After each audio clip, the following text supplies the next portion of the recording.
आता पाहूया दिवसभरातल्या टॉप 9 मोठ्या राजकीय बातम्या।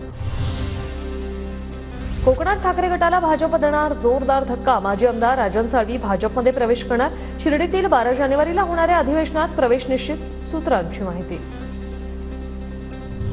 तर साळवी 2 दिवसात भूमिका मांडणार। ठाकरेंना सोडून जाण्यास पदाधिकारी तयार नसल्याची माहिती। साळवींची मतदारसंघातील पदाधिकाऱ्यांशी चर्चा, तर साळवींनी ठाकरेंशीही फोनवरून संवाद साधला, सूत्रांची माहिती। ठाकरेंचा स्वभाव तसाच, जोपर्यंत माणसांची गरज असते तोपर्यंत त्याला विचारणार, नंतर वाऱ्यावर सोडणार।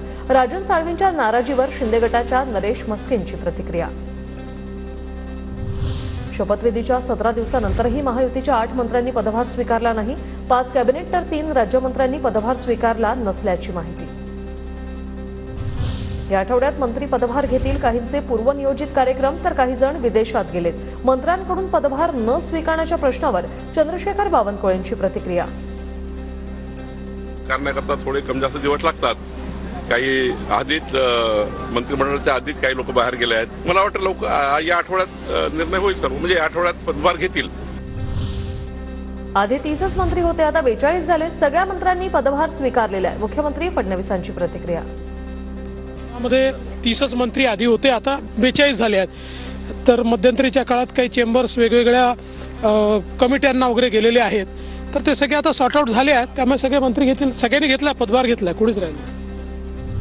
पालकमंत्री आठवड्यात जाहीर होतील। राष्ट्रवादीचे प्रदेशाध्यक्ष सुनील तटकरे यांचे सुतोवाच, तर सरकार स्थापनेला विलंब झाल्याचीही कबुली। टेस्ट मॅच आहे, 2020 नाही ती, आता 2020 आम्ही जिंकली विधानसभेला। थोडंसं स्टेडी करत चांगल्या 5 दिवसाच्या याच्यामध्ये विकेटची म्हणजे एक डावाने विजय मिळवायचा असल्यामुळे थोडासा त्या पद्धतीने काम सुरू आहे। पालकमंत्री सुद्धा या आठवड्यामध्ये घोषित होतील।